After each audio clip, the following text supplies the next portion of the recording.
La presentación.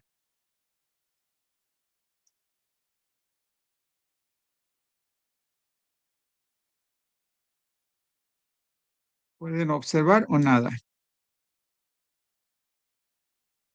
Nada. A ver, vamos a ver qué pasa.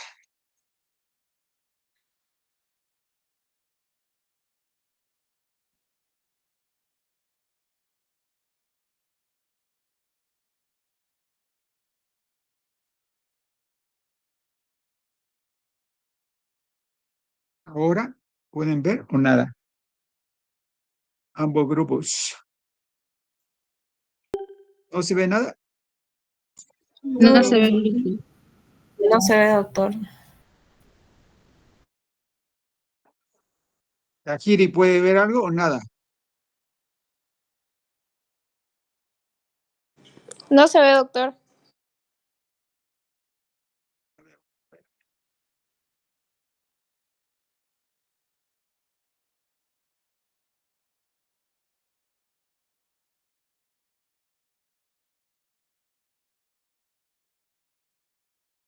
Ya se ve. ¿En el otro grupo se ve o nada? Nada. No se ve, doctor. Nada. Nada. ¿Cristian puede ver algo o nada? No puedo ver nada. A ver, veamos ahora.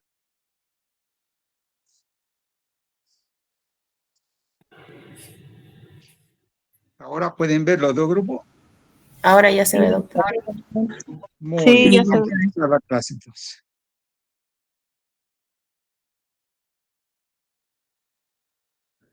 Bien, vamos a avanzar ahora el tema de eucariontes. ¿Sí? Vamos a empezar a desglosar qué son los eucariontes, cuál es el concepto de eucariontes. Los eucariontes son llamadas también células verdaderas, son aquellas que contienen una membrana celular, contienen un citoplasma en el cual se encuentran los organelos y el material genético se encuentra encerrado en el núcleo. Dependiendo de la especie de tipo de células, las células vegetales también son eucariotas, pero contienen pared celular a diferencia de las células animales. Todas las células de los seres vivos están constituidos por elementos indivisibles, como es el átomo. Y el conjunto de ellos da lugar a la formación de las moléculas, los organelos, las células, el tejido, el órgano, los organismos, la población, la especie. Es decir, que el conjunto de todos estos compuestos químicos, en realidad somos todo química, da lugar a esta diversidad a nivel celular. ¿Sí? Lo cual tenemos diferentes características entre los eucariontes, tanto en animales y plantas, ¿sí? Y también en células que son unicelulares. Los eucariontes se caracterizan porque contienen material genético y este material genético está encerrado en el núcleo. Esta es una imagen de los textos, una imagen en la cual la dibujan al núcleo de esta forma. ¿Sí? Esta es una imagen también dibujada, ¿sí? Una fotografía dibujada. Pero en realidad cuando estamos ya en los trabajos de laboratorio, como es en el caso de biología molecular, citopatología, ya son áreas en las cuales ya no lo encontramos como lo observamos en los dibujos, sino que utilizamos tinciones. En las tinciones vamos a poder observar cómo son las células, ¿sí? Las células tienen los núcleos afinidad por un determinado colorante y se tiñen. Y podemos observar que cada célula tiene un núcleo. ¿Sí? En casos patológicos existen más de un núcleo, pueden haber 2, 3, 4 núcleos, entonces se van analizando diferentes cortes histológicos para verificar cuál es la forma que tiene esa célula eucarionte. Por tanto, es posible verificar las características morfológicas de los eucariontes. La teoría celular indica que todo ser vivo está constituido de una unidad fundamental denominada célula, que el conjunto de ellos da lugar a la formación de un sistema, de un órgano y el individuo como tal. Y estos no aparecen de forma espontánea, sino que provienen de un antecesor. Robert Hooke fue uno de los primeros en observar en unas láminas de corcho las características que ésta tenían. Se asemejaban a una celda una tras de otra. De ahí viene el nombre de cell. Y utilizó el invento de Anton van Leeuwenhoek, el primer microscopio simple, el cual utilizó para poder observar estas células. Hoy en día existen diversos tipos de microscopios de contraste de fases, microscopios que nos permiten observar con diferentes objetivos, diferentes tipos de células, con diferentes aumentos. Y también podemos observar a través de un microscopio electrónico los organelos, porque hay bombardeo de electrones y estos nos van a permitir poder observar las características que tienen estos organelos. ¿Sí? Hoy en día, gracias a la parte informática, es posible hacer un barrido de todos este tipo celular para poder encontrar anomalías a nivel celular. Los diferentes tipos de células que existen son las células animales y las células vegetales. Cada una de estas células va a tener una unidad estructural, una unidad fisiológica y una unidad reproductora diferente. Cada especie, cada tipo de célula tiene sus propias y sus propias diferencias. Los eucariontes se dividen en unicelulares y pluricelulares. Entre los unicelulares encontramos a lo que son los protozoos, encontramos a la entoameba, a las levaduras y otros. Entre ellos, los que más abundan, aquellos que producen diversos tipos de patologías, son las levaduras o Yetzel. Podemos observar que las levaduras tienen un núcleo en la parte central. Las levaduras son hongos unicelulares que producen enzimas, productos y producen infecciones, ¿sí? Denominadas candidiasis, ¿sí? Y estas pueden estar a nivel bucal, ¿sí? En la parte interna de la mucosa a nivel de la boca, pueden producir infecciones a nivel de la piel, pueden producir infecciones a nivel de la vejiga, de la vagina, a nivel del tracto urinario, pueden producir alteraciones a nivel de la piel, a nivel de la uña, es decir, que son tipos de unicelulares que producen un daño. Estos deben ser identificados en el laboratorio, ya que pueden confundirse con lo que son las bacterias, pueden ser los virus o simplemente una alteración fisiológica orgánica del organismo. ¿Sí? Las aftas a nivel de la boca pueden tener diferentes orígenes, producido por herpes, producido por la cándida, producido por una bacteria o simplemente una anomalía a nivel intestinal, la cual produce esas erupciones. Entonces deberá de diferenciarse cada una de ellas. De ahí que en el laboratorio pueden hacerse análisis de estas levaduras a nivel bioquímico o también a nivel de su material genético y tener las diferentes formas de poder reportarlos para que el médico pueda hacer el tratamiento respectivo. Los pluricelulares, a diferencia de los unicelulares, estos son mucho más complejos y forman parte de nuestro organismo. Las células de hueso son muy diferentes a las células nerviosas, a las células sanguíneas, a las células epiteliales, a las células musculares. Sus funciones son diferentes, su forma, su fisiología es diferente. Por lo tanto, las características van a ser diferentes. Y esto hace de que cada célula va a contener un número de genes que están activados para una determinada función, ¿sí? Cada célula va a tener una función distinta. Por ejemplo, las células óseas, aquellas tienen los genes activados para fijar calcio y el calcio sea un componente que resista al, al golpe o el peso de una persona. En cambio, las células nerviosas son aquellas que se especializan en neurotransmisores, en emitir un neurotransmisor para una determinada función, un determinado estímulo. Entonces, cada célula va a tener una función diferente en función de la activación de sus genes. Todas estas células tienen su núcleo y en el núcleo está el DNA.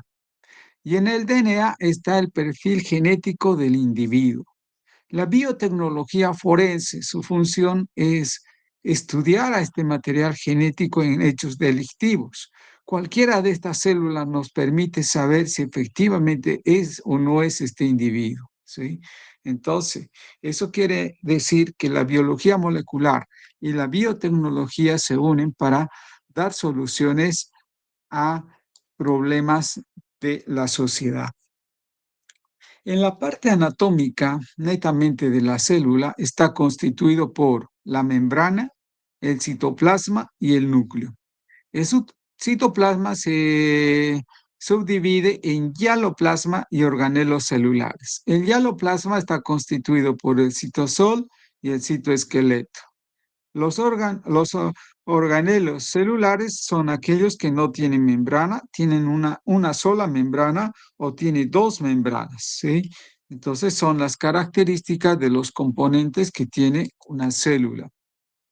El citoplasma es el conjunto que contiene todos los organelos, como las mitocondrias, ¿sí? En las células vegetales, los plastidios, ¿sí? Retículo endoplasmático, ribosoma, aparato de Golgi, lisosomas, los vacuolas en los vegetales, ¿sí? Es decir, que en el citoplasma es el conjunto. El líquido, solamente la parte acuosa, ¿sí? Del citoplasma se denomina citosol. Y en el citosol se llevan a cabo las reacciones bioquímicas de metabolitos primarios y metabolitos secundarios, aquí en el citosol. Y este forma parte del hialoplasma. En las partes de la célula empezamos por la membrana celular. La membrana celular, tanto de los animales como del hombre, es aquella que comunica el medio extracelular al medio intracelular a través de diferentes tipos de proteínas, ¿sí? La membrana de las células son lipoproteicas. En cambio, en las células vegetales tiene una pared celular que protege a la célula y le da la rigidez respectiva, ¿sí? También existe una comunicación entre el medio intracelular y el medio extracelular. El núcleo es la parte importante de las células eucariontes. En el núcleo se encuentra el nucleoplasma y el nucleolo, ¿sí? También se encuentra el material genético, el DNA y el RNA. El DNA se encuentra empaquetado en forma de cromosomas, ¿sí? Los cuales van a ser diferentes entre una especie y otra especie. El DNA se alinea a nivel de los genes se alinean, perdón, en los cromosomas. Las células vegetales también tienen núcleo, tienen nucleolo, tienen material genético. La diferencia está en el número de cromosomas que tiene cada especie, que es diferente. La mitocondria es otro organelo de doble membrana. Su principal función es proveer de adenosintrifosfato, es decir, energía. Contiene DNA mitocondrial, contiene RNA mitocondrial y sus propias proteínas. Claro está que también contiene proteínas que son distribuidas a otros organelos.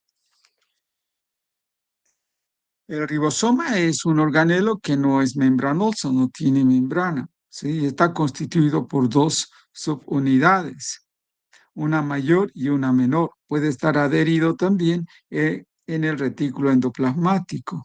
Los ribosomas tienen la función de descodificar el RNA mensajero para la síntesis de la proteína, ¿sí? El retículo endoplasmático, existen dos, el retículo endoplasmático liso y el retículo endoplasmático rugoso. Se indica rugoso debido a que los ribosomas se adhieren en la superficie de este organelo. En el lumen es donde se sintetizan diversos tipos de productos. Estos productos pueden ser fosfolípidos, glicolípidos, colesterol, pueden sintetizarse proteínas transmembrana, etcétera, las cuales van a pasar parte de estos componentes al aparato de Golgi.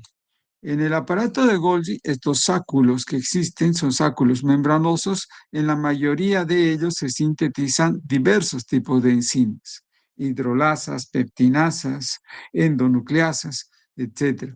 Estos a su vez van a desprender vesículas que van a transportar este tipo de componente químico y dar lugar a diferentes tipos de organelos, como es el caso, por ejemplo, de los lisosomas.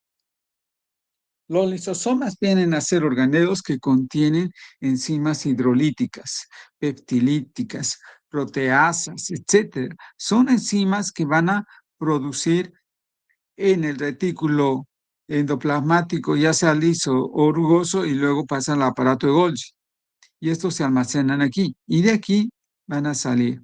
Cuando ingresa a la célula un componente extraño por endocitosis, se produce una fagocitosis, y al producir la fagocitosis, ¿sí?, existe un endosoma. Los lisosomas se adhieren a este endosoma, se funden con el endosoma, liberando las enzimas. Las enzimas destruyen todo el componente extraño, las degradan, ¿sí? Parte de ellas son eliminadas en el propio citoplasma o por exocitosis son eliminadas al medio extracelular. Vienen a ser los tóxicos que luego serán eliminados por otras vías, ¿sí? Esta es la función que cumplen los lisosomas. El número de lisosomas es importante tomar en cuenta, ya que existen patologías en las cuales se ven disminuidas el número de lisosomas. Por lo tanto, los tóxicos serán los que van a generar ese tipo de patología. Luego tenemos los peroxisomas. Son otros organelos que se originan también del aparato de Golgi. Estos peroxisomas tienen enzimas que tienen la capacidad de bloquear o inhibir a los radicales libres. ¿Qué son los radicales libres? Los radicales libres son aquellas reacciones que se forman del ciclo bioquímico de forma incompleta, dando lugar a compuestos radicales o compuestos iónicos, y estos pueden llegar a unirse a las enzimas o al material genético y causar mutaciones. Lo que hace el peroxisoma es detectarlos y inhibir su acción. También tenemos a otros denominados proteosomas, que son pequeños organelos que están constituidos por proteasas.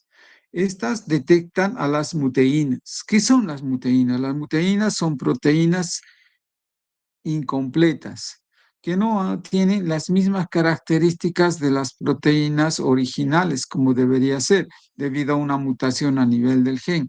Por lo tanto, estas proteínas causan diferentes tipos de uniones a nivel de los ciclos bioquímicos, perjudicando la síntesis de una determinada enzima o proteína. Entonces, lo que hacen estos organelos es detectar a este tipo de muteínas y las... ¿sí? Luego tenemos el citoesqueleto.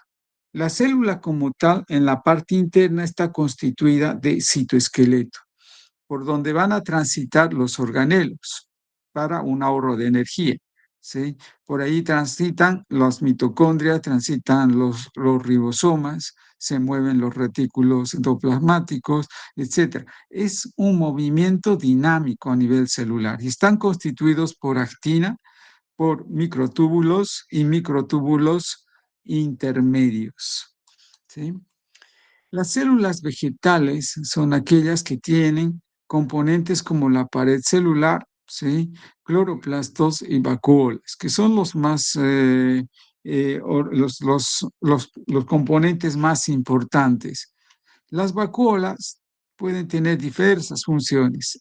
desde el acúmulo de agua hasta la eliminación de diferentes tóxicos, ¿sí? Y la pared celular, que también tiene diferencias con la pared celular bacteriana. La pared celular bacteriana tiene mureína, en cambio las células vegetales tienen celulosa y hemicelulosa y otros componentes más. Existe una diferencia. La biotecnología verde estudia con mayor detalle cada uno de estos componentes para producir modificaciones a nivel celular, a nivel genético y obtener nuevas especies con características diferentes. Algo importante a remarcar en los vegetales son los plastidios y están constituidos por 3 plastidios. Uno de ellos es el cloroplasto, importante porque es el que se encuentra en mayor proporción y es de un color verde debido a la estructura química que es la clorofila, ¿sí? En el cloroplasto se produce la fotosíntesis, es decir, que los cloroplastos tienen la capacidad de captar la energía, ¿sí? Para transportar este tipo de energía y transformarla en producto químico, en un producto orgánico, a través de los componentes a nivel del cloroplasto llamados tilacoides. Los cloroplastos tienen su propio DNA cloroplástico, su RNA cloroplástico y sus proteínas cloroplásticas, al igual que las mitocondrias.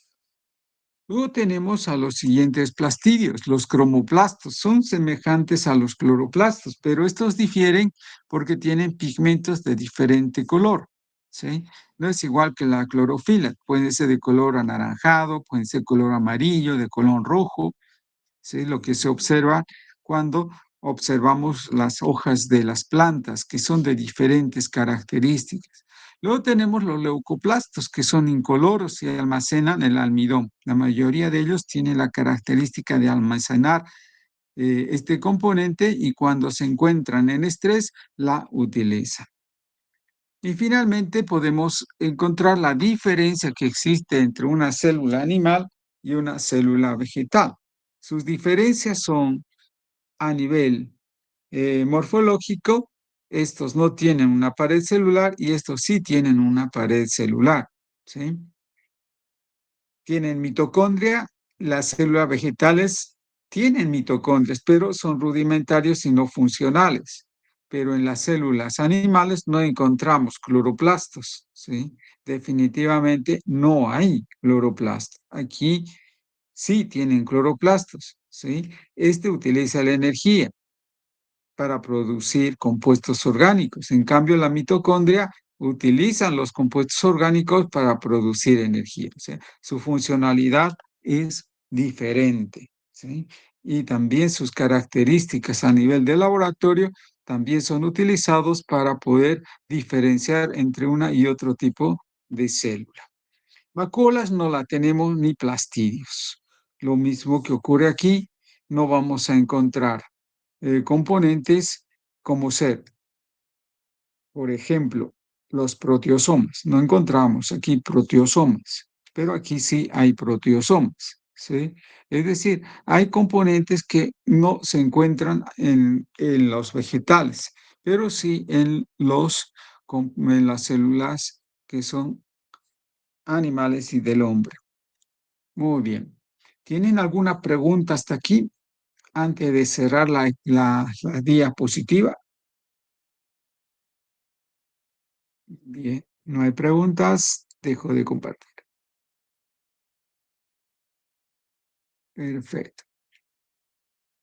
Muy bien. Voy a dictarles su cuestionario para que suban a Moodle, porque ahora ya todos están inscritos, así que no hay excusa para enviar la tarea. Primera pregunta. El citoplasma se divide en 2 componentes. ¿Cuáles son? Además, indique cuál es la función del citoesqueleto. Siguiente pregunta. ¿Cuáles son las diferencias entre endocitosis y exocitosis? Siguiente pregunta. ¿Dónde se lleva a cabo la traducción y transcripción en los eucariontes y procariontes? Doctor, la pregunta 2 la puedes repetir, por favor. La última. ¿Dónde se lleva a cabo la traducción y transcripción en los eucariontes y procariontes? Siguiente. Escribe el concepto de célula eucariota. Siguiente. ¿Qué son los ribosomas y el retículo endoplasmático liso? Siguiente. ¿Cuál es la función de los proteosomas? Siguiente. ¿Cuáles son las 3 formas de división celular de los eucariontes? Siguiente. ¿Cuál es la función del cloroplasto y de la mitocondria?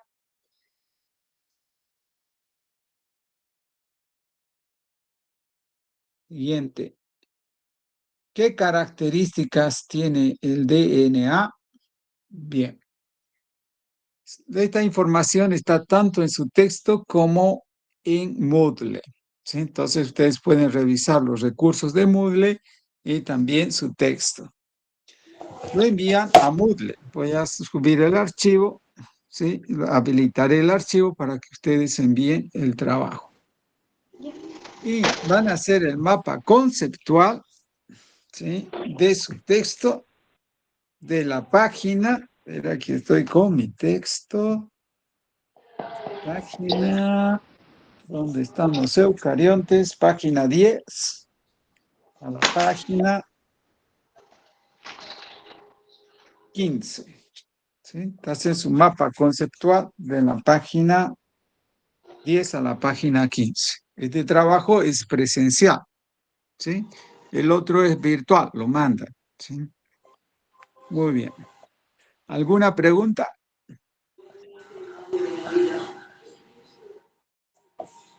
¿Cuál? ¿Qué dice Aida? Una consulta, doctor. Buenas noches. Dime. ¿Los ejercicios para cuándo van a ser, doctores? Que creo que en el grupo están confundidos para este martes o para el otro martes. Eso es lo que no sabemos. ¿De qué me están hablando? Del práctico de los ejercicios, doctor. A ver. El práctico de ejercicio para este martes, de los 50. Eso está claro. Ya les había comunicado la anterior clase, ¿sí? En teoría. Eso es También presencial. vas a recoger Esto los es datos para el conceptuales, ¿no? otro martes, ¿no es cierto? Este es para el otro martes.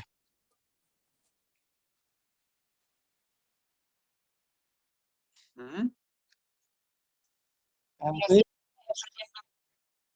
podríamos hacerlo en el laboratorio porque así no estamos tan llenos, ¿no? Aunque no creo, prefiero hacerlo en teoría. Mejor en teoría, porque el laboratorio es difícil, porque son muchos. En teoría. Bien. ¿Alguna otra pregunta? Doctor, buenas noches. Entonces, ¿el mapa conceptual es para el siguiente martes? Tengo 30 preguntas que las he dictado al azar, así que no me pregunte cuál es la 1. Porque si me dice cuál es el 1, aquí el 1 es saber qué son los lisosomas y qué función tienen los cloroplastos. Esa es la pregunta 1. O sea que a saber cuál es el 1 que te he dictado. Las he dictado al azar del banco de preguntas que tengo. ¿Sí? O sea que está difícil, muy difícil que te vuelva a repetir todo. Bien, ¿alguna otra pregunta?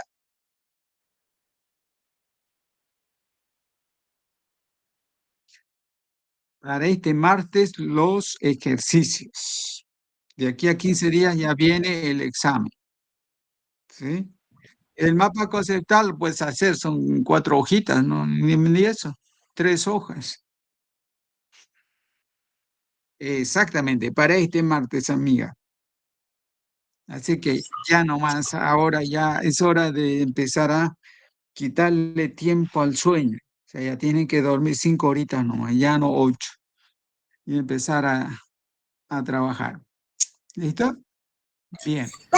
Doctor, una preguntita. Exactamente, con la auxiliar. Tiene que quedar un horario con la auxiliar para las dudas. Yo el práctico ya la tengo que registrar el práctico. ¿Sí? Una vez registrado el práctico, todas las dudas con el ayudante. Después viene el examen. Eso ya con el ayudante. ¿Sí? ¿Qué quería decirme? ¿Otra persona? Yo, doctor, es sobre el libro. Quería preguntarle si es que mañana atienden o puedo recogerlo. Todos los que... todo-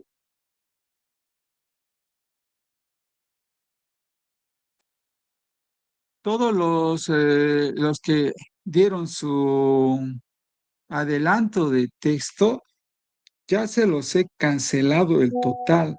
Lo que tienen que venir es recogerlo en el